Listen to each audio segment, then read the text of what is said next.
જી જે રીતે પદ્મશ્રી મથુર સવાણીએ પાટીદાર સમાજના રીત રિવાજ માટે બંધારણ બનાવવાની વિચાર રજૂ કરી રહ્યા છે, તમે કઈ રીતે જોઈ રહ્યા છો? માનનીય પદ્મશ્રી મથુરભાઈ સવાણીએ જે વાત બજારમાં મૂકી, વાત સારી છે અને બનાવવું જોઈએ.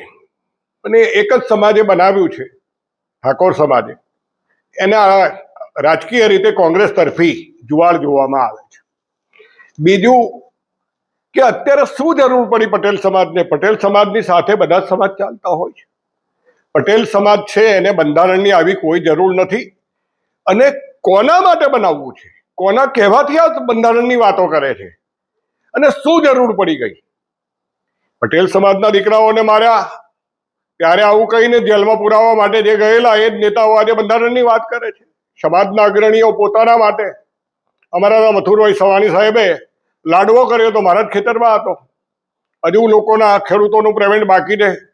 એ સિવાયની બહુ સરસ વાત છે કે 4 કરોડ રૂપિયા તારે લાડવામાં ખર્ચ્યા હતા. અને એ 4 કરોડ રૂપિયા, એવા 4 કરોડ રૂપિયાની જમીન બાજુમાં સંસ્થાએ લીધી, જેબી ડાયમંડ, અને એ આજે 200 કરોડની સંસ્થા ઊભી થઈ. તો નુકસાન કોને ગયું? ક્યાં ગયું? બીજું ડાયમંડ બુશ બન્યું 1500 કરોડ રૂપિયાના ખર્ચે, ધોળો હાથી છે, સમાજને લોસ ગઈ છે. આરોગ્યની હોસ્પિટલો બની, કેટલાને લાભ મળ્યો? શું લાભ મળ્યો? અમારી વાડીઓ બની. જ્યારે કેશુભાઈ હતા અને મેં વાત કરી હતી કે અહીંયા 19 કરોડ રૂપિયા, 20 કરોડ રૂપિયા, 25 કરોડ રૂપિયા વાડીમાં ન ખર્ચાય, ત્યારે 15 લાખ કે 20 લાખ રૂપિયાની આજુબાજુ જમીન મળે છે. તો રાજકોટ, ગુજરાતની અંદર જ્યાં જ્યાં પટેલો છે ત્યાં તો જમીન લઈ લેવી જોઈએ.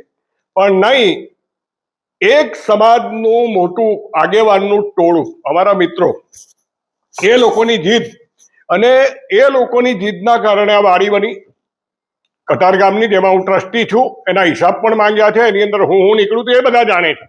એટલે સમાજને કંઈ કહેવાની જરૂર, સમાજ બધું સમજે છે કે દાખલાને ભૂવા કોણ છે. પણ મુદ્દાની વાત એ કરીએ કે જો આટલા રૂપિયા ત્યારે ન ખર્ચાવ હોત તો હું ચોક્કસ કહું છું કે 10,000 કરોડ રૂપિયાની મિલકત અત્યારે બજારમાં જમીનો અમારી પડી હોત સમાજની. એ સિવાય ત્યારે વાહ કરાવવા માટે આગેવાનોએ સમાજની વાડીને મ્યુનિસિપાલિટી પૈસા જમીનના નહીં લે. એસએમસી સુરત વ્યાજ સાથે અત્યારે ભરે છે, એવા ઓર્ડર થયા અને ભરે છે. એ વાતો નથી કરવી. અને કારણ વગરનું સમાજને તોડવાનું કામ કરી રહ્યા. સમાજ તૂટી રહ્યો છે. ડાયમંડ માટે માણસો હતા તો એના માટે તમારે પેન્શન યોજના બનાવવી જોઈતી હતી. એના માટે કરવું જોઈતું કે અમે ફરજિયાત નબળા માણસને 5ને અમે કામે રાખશું.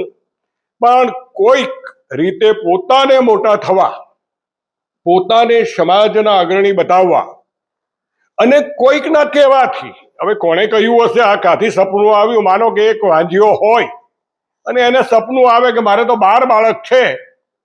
સવારે સપનું આંખ ખુલી જાય, પછી કોના શોધવા જાય? આ પટેલ સમાજની હાલત છે.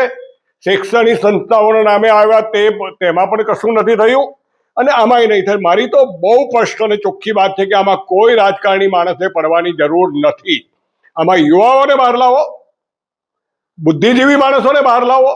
તમારી પાસે ના હોય તો મને કહો, હું તમને આખી જ્યુડિશિયલના માણસો, કારણ કે હું જે બિલ્ડિંગમાં વાત કરું છું એ બિલ્ડિંગ બી મૂળ લો કોલેજનું છે. એની અંદર ગુજરાતની અંદર નહીં, ભારતના બંધારણમાં ફેરફાર કરી અને આ પ્રાઇવેટ પહેલી રૂરલની અંદર કોલેજ બનાવેલી. વિનુભાઈ ભેરવિયા અમારા હાઈકોર્ટના જજ હતા, એના કહેવાથી અને આ એક સરસ પ્લાનિંગ કરેલું. આ રીતે બંધારણ થાય. બંધારણને પહેલા અમલમાં મૂકો, 5 વર્ષ એનું ટેસ્ટિંગ લો, અને જેને કોઈકના માટે જ કામ કરવાનું છે, પોતાને સારા દેખાડવા, પોતાના મળતિયાઓ માટે વાહવા કરાવવા, અથવા તો ઉપરથી આકા જે કહે એટલું કરવા માટે કેટલા કૌભાંડ પકડાયા, કેમ ન બોલ્યા? પાટીદારના દીકરાઓને જેલમાં નાખ્યા, કેમ ન બોલ્યા? ઈરાની મંદી થઈ તો કેમ નથી કોઈ બોલતું? અને આ યુબી અસ્મિતા ચેનલ અમે ચાલુ કરી છે, છાપા પ્રેસ મીડિયા પણ ચાલુ કર્યા છે. આજ પછી જે કોઈ આ બાબતોની વાતો હશે, મારા મંચ ઉપરથી દરેક યુવા, પાટીદાર સમાજ, અન્ય સમાજ, દરેકને વિનંતી છે કે અહીંયા તમે આવી અને ડિબેટ કરી શકો છો, અને કાયદા માટે પણ કંઈક જાણવું હોય તો આગળ તમે જાણી શકો છો.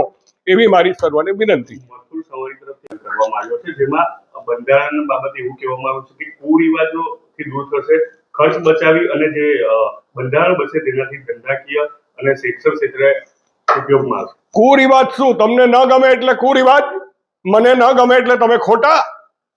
શેના કુરિવાજ?